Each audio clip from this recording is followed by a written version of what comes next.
Halo guys, Assalamualaikum warahmatullahi wabarakatuh. Kembali lagi bersama saya Bobby Herian. Saya masih tertarik guys membahas mengenai pandangan Pak Prabowo ya, mengenai pentingnya pertahanan, anggaran pertahanan gitu kan.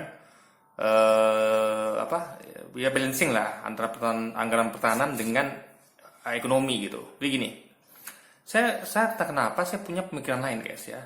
Gini, maksud saya adalah bahas ini kita yang lupa komponen pertahanan negara itu bukan hanya tentara aktif ya, tentara atau polisi, ya, tapi ada elemen lain yang Pak Prabowo lupakan, yaitu rakyatnya sendiri, terutama umat Islam ya, yang merupakan komponen terbesar dari negeri ini gitu. Jadi rakyat yang sebagian besar adalah umat Islam, ada sekitar 90% lebih. Nah, itu yang bisa digunakan oleh Menhan Pak Prabowo sebagai pembela negara gitu. Jadi Pak Prabowo jangan pernah lupakan umat Islam ini, yang 90% ini, jangan pernah lupakan kami, Pak. Ya, kami umat Islam di Indonesia tentu akan siap sedia untuk menjadi backup tentara, ya kan, untuk membela negeri ini sampai tidak ada penghabisan. Cuman yang perlu diingat adalah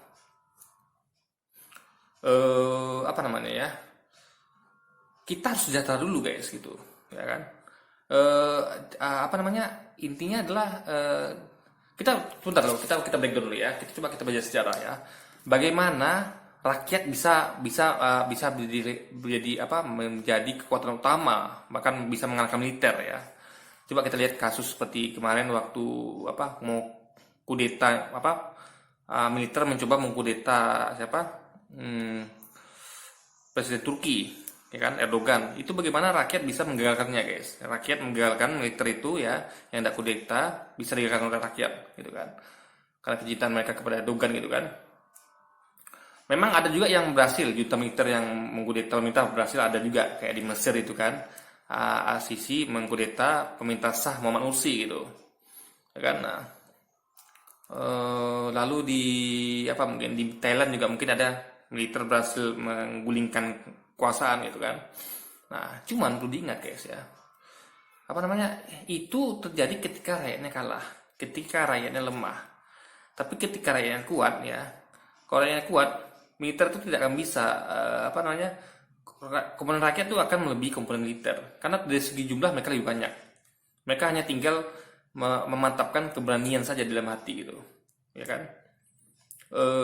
Dan lagian saya katakan ya, ada banyak contoh kasus ya dalam, kita lihat sejarah Indonesia saja dulu. Kita lihat sejarah Indonesia bagaimana dahulu tuh awalnya kita kan punya tentara, kita nggak punya tentara guys. Kita semua adalah murni. Kalau kita lihat dari sejarah kemerdekaan Indonesia dari penjajahan itu, kita nggak ada tentara guys. Awal-awal kita nggak punya tentara. Kita mulai ada tentara ketika mulai ada peta ya. Kalau saya nggak salah sama sekali ya, kalau saya nggak buat kesalahan ya, kita mulai ada tentara yang mulai yang mulai murni itu tuh adalah dalam Indonesia ya, itu mulai dari peta, itu baru mulai ada tentara. Sebelumnya itu memang ada juga pasukan, tapi pasukan itu bukan milik negara, ingat, tapi itu adalah pasukan kerajaan atau pasukan dari kesultanan gitu ya, atau bahkan orang-orang yang rakyat yang membuat pasukan sendiri gitu, seperti Tuanku Imam Bonjol dan Atiku Umar dan segala macam. Mereka membuat pasukan sendiri, pasukan yang tidak tervensi dengan pemerintahan, tapi memang dibikin dari rakyat sendiri guys gitu. Mereka membuat senjata dari mereka tuh dengan bambu runcing, dengan apapun yang bisa mereka gunakan untuk senjata. Nah, di sejarah kita pun sudah membuktikan kalau kita mampu melawan penjajah ya, meskipun mereka dengan senjata canggih gitu kan, tapi kita dengan kita terus melakukan perlawanan gitu guys, ya kan. Kita harus melakukan perlawanan ya. Jadi kita modal kita cuma satu, yaitu jihad, siap mati gitu, siap mati syahid. Jadi kalau mereka itu berperang demi harta, demi demi kejayaan, kita berperang demi kemerdekaan gitu. Kita berperang demi nasib, demi kemerdekaan, demi demi kebebasan gitu guys. Nah, dan juga demi agama tentunya. Karena agama Islam tentu mengajarkan gimana kita untuk agar kita itu membela negeri ya, sampai tidak ada penghabisan ya, karena itu adalah mati syahid. Makanya lalu ulama memberikan bagi Allahu Akbar, hidup mulia atau mati syahid gitu kan. Nah, lalu ada lihat lagi yang lain ya, banyak sekali contoh-contoh yang Rasulullah dan para sahabat jalankan dengan kekuatan sedikit ya, mereka jumlah sedikit, mereka bisa mengalahkan pasukan yang lebih besar itu. Modalnya apa? Hanya iman dan takwa guys, iman takwa, sehingga akan menimbulkan jihad dalam diri dan mereka tidak akan takut mati, mereka bisa melakukan kemampuan terbaik. Makanya dikatakan ya, pasukan terbaik itu adalah pasukan pasukannya siapa ya? Muhammad Al-Fatih, pasukan terbaik. Anda bayangkan bagaimana aksi mereka sampai mereka ngangkat kapal itu kan? Itu mereka udah luar biasa itu guys. Itu udah di luar kemampuan manusia biasa gitu. Melakukan sesuatu yang hampir mustahil gitu kan. Nah, itulah namanya semangat jihad. Jadi kalau dia jihad sudah berkumandang ya atas nama Allah dan Rasulnya, itu sudah tidak ada yang bisa mengalahkan. Walaupun jumlah sedikit, walaupun kalah persenjataan pun ya, Allah akan menangkan. Pertama, semangat itu ada, ya semangat jihad itu ada, mati syahid itu ada semangatnya. Lalu Allah bantu juga gitu kan, Allah akan bantu hamba-hambanya. Lalu juga itu akan bisa mengalahkan segalanya guys, ya akan bisa mengalahkan segalanya. Karena memang sudah Allah yang bermain di situ gitu, bukan lagi logika manusia yang bermain. Makanya di akhirat sejarah itu banyak menyebutkan kemenangan umat Islam itu diraih dengan jumlah yang sedikit, dengan hal yang hampir mustahil gitu kan. Nah, cuman ada masa ketika umat Islam ini tergoda dengan dengan dunia gitu. Contoh waktu perang itu kan. Jadi mengenai harta rampasan perang, Rasulullah sudah katakan, jangan tinggalkan bukit ini, para pemanah, wahai pemanah gitu. Jangan tinggalkan bukit ini apapun terjadi. Nah, mereka melanggar karena mereka tiru dengan harta rampasan guys. Harta perang yang digelar musuh itu mereka ambil, mereka turun dari bukit, mereka ambil, akhirnya musuh berbalik arah dan kita kalah. Jadi yang sebenarnya gini guys, kalau Pak Prabowo ya saya bukan mau menggurui ya Pak ya, bukan mau sedikit hanya sekedar sharing aja gitu. Sebagai Menteri Pertahanan, Bapak harus ingat juga, Bapak punya kami umat Islam Indonesia, punya kami ya. Bapak bisa investasi ke kami. Bagaimana Bapak menjaga supaya kami umat Islam ini jauhi dari sifat-sifat ubud dunia. Maka itu kami itu selalu menentang kapitalisme gitu kan. Karena itu memang membuat umat Islam ini rusak gitu guys. Kita menjadi cinta dunia, kita menjadi cinta harta, kita lupa tujuan hidup gitu kan. Kita lupa kalau hidupnya hanya untuk menyembah Allah gitu, dengan diterapkan di dalam kehidupan sehari-hari, dengan berjuang, dengan mencari nafkah, dengan berdakwah, dengan apapun itu disilaukan dengan dunia yang namanya kapitalisme, apalagi dengan komunisme yang membuat kita jauh dari Tuhan. Jadi makanya umat Islam Indonesia itu kenapa selalu menolak paham-paham kapitalisme, sosialisme, komunisme, karena itu membuat manusia itu umat Islam itu jauh dari Tuhan. Kalau umat Islam sudah jauh dari Tuhan ya, itu bahaya sudah. Semangat jihadnya akan hilang gitu kan, dia akan cinta dunia, dan dia tidak bisa digunakan untuk membela negara tentunya. Karena rakyat yang bisa bela negara itu adalah rakyat yang dekat dengan Tuhannya. Dia punya semangat jihad, semangat mati syahid, dia juga tidak mementingkan dunia gitu kan. Nah, tapi kalau dia sudah dekat sama harta dengan kapitalisme ya, apalagi jauh dari Tuhan, itu alamat buruk. Jadi Bapak jangan lupakan komponen umat Islam Indonesia ya. Investasi juga ke sana Pak. Bapak gandeng lah Menteri Agama, gimana supaya memberikan agama yang baik, sehingga jauh kita ini dari paham-paham kapitalisme dan sosialisme serta komunisme gitu. Jadi dan banyak contoh pasukan yang dengan tameng jihad itu berhasil guys, yang susah dikalahkan. Contohnya Hamas itu sekarang susah dikalahkan kan, padahal mereka berapa jumlahnya, cuma mereka nggak seperti ya, pasukan elit Amerika atau Rusia dan sebagainya ya. Lalu seperti juga Taliban itu, ada bagaimana Taliban bisa mengusir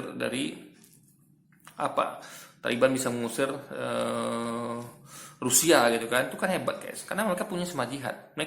Taliban itu mereka jauh dari kapitalisme, mereka betul-betul tegak pada syariat gitu ya kan. Nah, juga kemarin waktu penumpasan GAM juga susah kan guys. Nah, bagaimana militer susahnya menumpas GAM, karena mereka memang semangatnya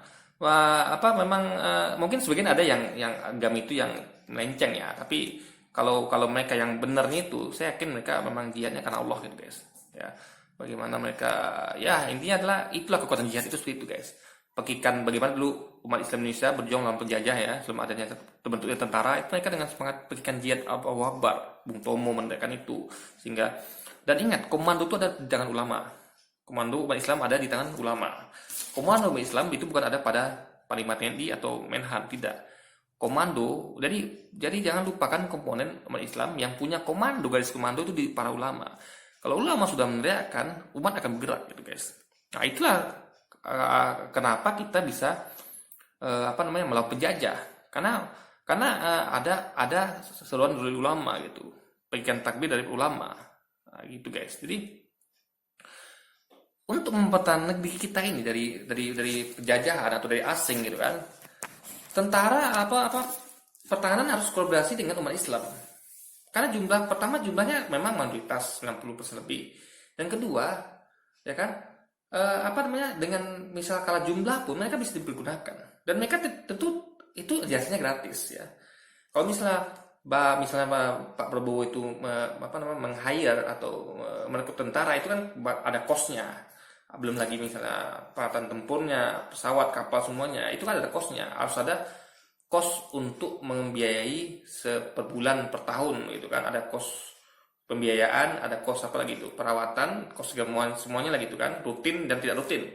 Kalau mau Islam itu cost nggak ada Pak, gratis. Bapak kan bisa pakai tentara kami kalau nanti ada waktunya gitu. Jadi contoh waktu pengganjangan komunis itu kan tentara kolaborasi dengan umat Islam gitu. Bagaimana menumpas komunis hingga ke akar-akarnya gitu. Ya kan? Mungkin juga waktu itu kalau tentara mungkin nggak sanggup sendirian guys, nggak sanggup. Dia butuh bantuan para ulama dan para santri selawan Islam gitu, ya kan, untuk mengganjang komunis PKI sampai ke akar-akarnya. Makanya berkat kerjasama yang apik itu guys, yang luar biasa keren tahun 5 ke atas itu, PKI nggak bisa hidup di Indonesia. Ada bayangkan ya, dari rentang waktu masa penjajahan sampai ke tahun 65 itu bagaimana luar biasanya PKI itu. Mereka tenggelam, timbul lagi, tenggelam, timbul lagi. Kenapa? Karena nggak dibantu sampai ke akarnya, guys. Maka kita selalu 3 kali kita kena tusuk di belakang sama PKI gitu ya. Ketika dia berita Belanda, lalu Madiun di 48 sampai 65, kita kena tohok 3 kali, guys. Kenapa? Karena kita tidak menuntaskan mereka sampai ke akar-akarnya.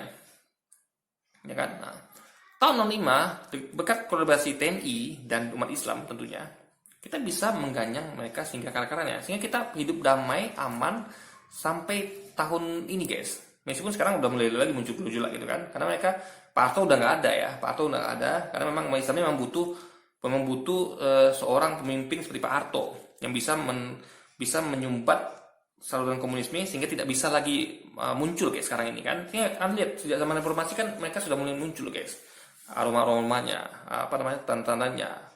Jadi kita memang umat Islam nih Pak Prabowo ya, butuh pemimpin seperti Pak Harto itu yang bisa menyumbat saluran komunisme gitu. Tinggal kapitalisme lagi yang susah kita lawan sekarang kan, kapitalisme. Karena memang kapitalisme ini juga selain komunisme juga berbahaya karena membuat kita ini jadi cinta dunia gitu. Jadi kita harus punya sikap hidup tuh guys ya, nggak cinta dunia. Tapi kita nikmati dunia, tapi kita tidak cinta dunia gitu. Apa yang saya katakan ya? Misal gini, tujuan kita kan adalah kampung akhirat. Ya, tujuan kita adalah kampung akhirat. Kita tahu nanti rumah kita yang kekal itu di akhirat. Di dunia ini cuma sementara. Nah, anggaplah misalnya tujuan kita tuh sebenarnya adalah dari Indonesia ke Amerika. Ke Jepang lah ibaratnya, ke Jepang. Tujuan hidup kita. Tujuan kita berangkat ke Jepang. Cuman jadi di Indonesia cuma sementara. Nah, kita boleh nikmati Indonesia, boleh. Kita bisa makan enak di Indonesia, bisa tidur enak, bisa apapun itu. Tapi kita nggak perlu numpuk bangun bangunan tinggi di sini, bikin apa segala macam. Toh nanti tempat kita tuh sebenarnya adalah di Jepang itu kan. Nah, jadi kita nikmati dunia. Tidak ada larangan untuk nikmati dunia selama masih halal. Yang penting jangan buat kita cinta dunia. Nah, itulah yang diajarkan di kapitalisme. Bagaimana kita menumpuk harta. Ya, kita boleh numpuk harta, tapi numpuk harta tuh secukupnya. Ibaratnya kalau Anda pikir demi keamanan keluarga, oke, tumpuk harta, tapi nggak lebay gitu, nggak sampai 7 turunan juga gitu, nggak, ya kan? Mungkin Anda amankan tuh anak cucu Anda, udah silakan gitu kan, stop itu, jadi nanti tugas anak Anda dan cucu Anda mudah tentunya, dia tinggal mikirkan cucunya lagi gitu, ya kan? Nah, jadi itu masalah itu, tapi jangan terlalu jauh gitu guys. Nah itu kapitalisme mengajar seperti itu. Ada lihat bagaimana ada orang punya kayak itu sampai triliunan itu apa coba? Lebih baik dia sedekahkan atau apa, itu yang dinamakan cinta dunia, sehingga orang akan hilang semangat jihadnya. Nah, kalau semangat jihad udah hilang, ketika musuh menyerang negara kita, habis sudah. Orang akan memilih untuk mempertahankan hartanya daripada mempertaruhkan jiwanya demi negara dia, guys. Misalnya saya udah terjangkit virus kapitalisme nih. Saya cinta dunia, saya cinta harta. Ketika negara saya serang, apa yang saya lakukan? Saya kabur, guys. Saya kabur ke negara lain. Saya kabur bawa harta saya, ya kan? Saya tidak akan mau angkat senjata. Nah, itu bahaya kapitalisme. Tapi kalau saya misalnya tidak itu, saya punya pilihan lain. Kalau saya tidak cinta dunia, saya punya harta banyak nih. Saya justru akan menggunakan harta itu untuk membeli peralatan perang. Seperti yang dilakukan oleh para sahabat. Para sahabat itu kan, ketika Nabi bertanya, siapa yang mau menyumbang paling banyak gitu kan? Para sahabat itu berebut, guys, untuk menyumbangkan hartanya. Sampai jumlahnya miliaran itu kan. Berapa ribu unta, berapa ribu panen, hasil panen mereka serahkan untuk demi kemuliaan Islam, demi kemuliaan agama ini. Nah, mereka tahu, mereka punya harta banyak melimpah, tapi mereka tidak mencintainya. Mereka tahu kampung mereka adalah akhirat, sehingga mereka gunakan harta itu untuk akhirat. Nah, itu yang terjadi kalau umat Islam Indonesia ini tidak terjangkit penyakit kapitalisme. Mereka akan menafkahkan hartanya untuk membeli senjata, untuk bagaimana supaya kita ini tidak dikuasai asing gitu, agar kita ini tetap merdeka. Nah, itu yang terjadi, Pak, kalau kita bisa menghilangkan virus kapitalisme. Kita boleh kita nyimpan harta, tapi tidak lebay dan tidak cinta pada harta itu.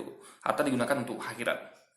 Nah, jadi sebagai sebagai orang yang fokus untuk pertahanan, Bapak bisa investasi kepada umat Islam, ya kan? Makanya sebenarnya umat Islam ini sebenarnya gampang, guys. Jadi harus dirangkul. Kenapa? Keberhasilan Indonesia selama ini ya dalam menumpas PKI, melawan penjajah itu adalah kolaborasi, ingat apa ya? Kolaborasi antara umat Islam dengan tentara. Nggak ada lain. Kenapa saya sebut umat Islam? Karena saya bukan mengecilkan peran umat lain ya. Karena memang faktanya umat Islam di Indonesia itu mayoritas. Mau bilang apa lagi? Kedua, mereka punya semangat jihad yang tidak dimiliki umat lain.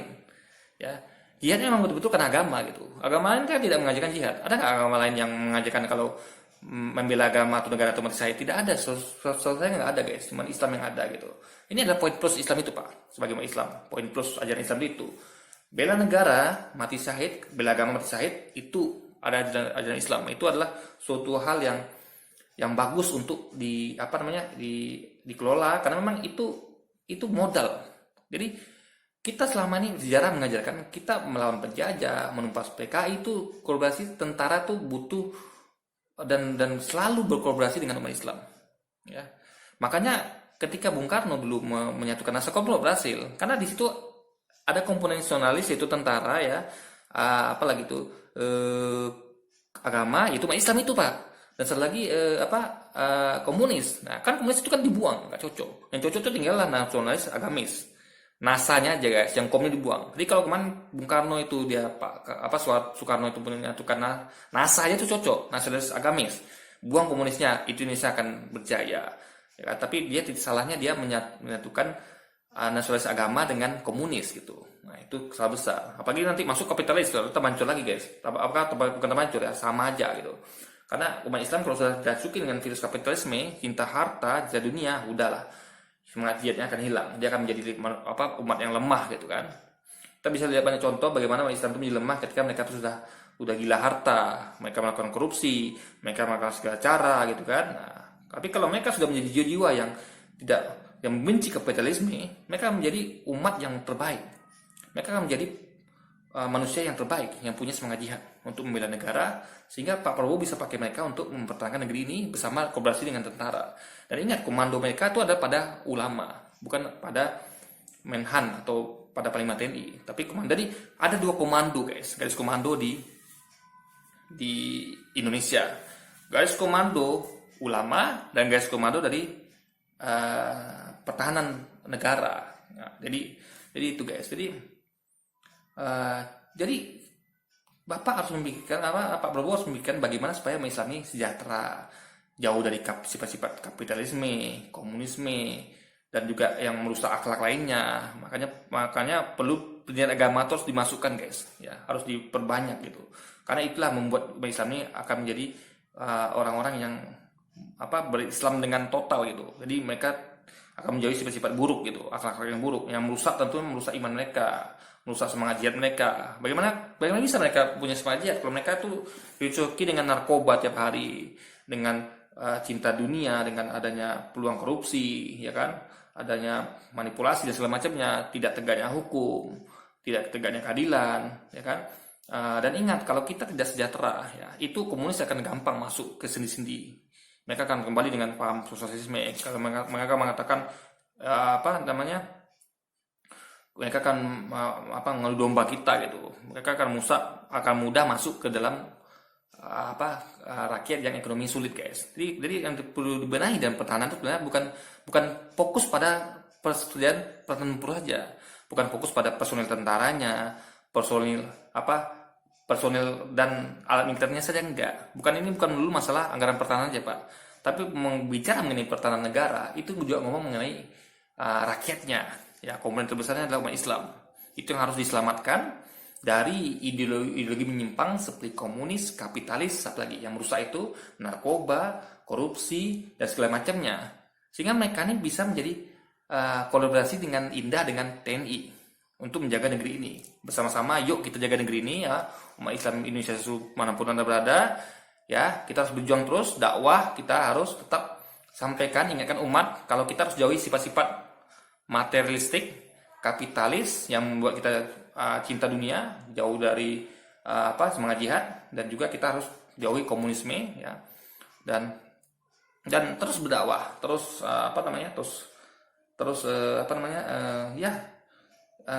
kita harus menjadi negara yang harus menjadi negara kita ini harus menjadi tempat bagaimana Islam ini berkembang dengan syiarnya gitu. Jadi perbanyak syiar Islam agar umat kita kembali ke kitohnya, yaitu umat yang punya semangat jihad tinggi, membela negara, sehingga kita dan jauh dari dunia, dari cinta dunia, kapitalisme, apalagi komunisme, sehingga kita bisa menjadi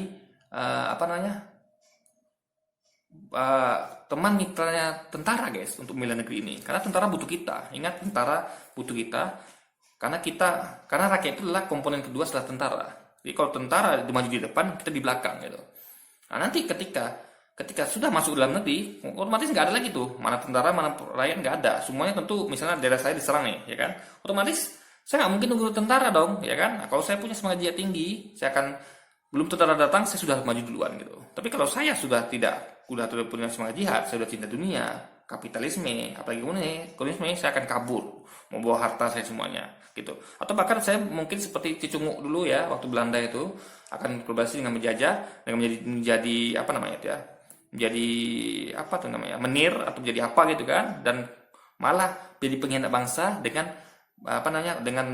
asing itu, guys. Ini demi harta dan demi cinta dunianya itu, guys, mempertahankan harta dan keselamatan dia sendiri dan melupakan kepentingan dari bangsa negara dan agamanya yang mengajarkan untuk mengusir penjajah dan melawan penjajahan, guys, dan melawan asing yang hendak merebut negara dia gitu, dan mengajarkan untuk jauhi sifat-sifat dan sikap pengkhianat gitu, guys. Oke, guys, jadi mungkin sekian dulu yang mau saya sampaikan. Investasi pertahanan itu bukan hanya bicara mengenai alutsista, bukan hanya bicara mengenai postur anggaran, tapi juga bagaimana pemulihan ekonomi sekarang ini, Pak. Ekonomi dipulihkan, hukum ditegakkan, agama ditegakkan, ulama dirangkul, umat dirangkul, ya kan? Diajak komunikasi, diajak kolaborasi, ya, dekati ulama, Pak. Dekati umat Islam, ya kan? Dengarkan mereka, karena mereka adalah komponen terbesar kedua. Pertama, mungkin dari segi jumlah mereka mengalahkan tentara, ya. Dari segi, apalagi dengan semangat jihad, mereka tentu mengalahkan tentara juga. Mungkin mereka hanya kalah segi persenjataan, dan segi militerisme mungkin mereka kalah. Tapi mereka punya semangat yang mungkin juga dimiliki tentara, bahkan lebih, yaitu semangat jihad, gitu kan. Dan komando mereka ada pada para ulama. Jadi Bapak harus kolaborasi dengan para ulama ini, dan juga investasikan ke umat Islam agar mereka ini menjadi insan-insan yang jauh dari kapitalisme dan komunisme. Makanya itu kenapa kita selalu bergerak dan selalu menyampaikan kita membenci kapitalisme dan membenci komunisme gitu. Kita nggak ngajarkan untuk benci dunia, tidak. Tapi dunia ini dinikmati tanpa berlebihan gitu, tanpa kita numpuk harta sampai 7 turunan, tanpa harus korupsi, dan nikmatilah ala kadarnya. Anda mau makan ayam bakar, makan pizza, makan ini silakan. Tapi jangan jadikan itu Anda jadikan itu Anda dengan melakukan itu Anda mengambil cara-cara yang haram gitu. Tidak, guys. Jadi mungkin itu saja yang mau saya sampaikan sekarang ini ya. Sampai jumpa lagi di video-video selanjutnya. Wassalamualaikum warahmatullahi wabarakatuh.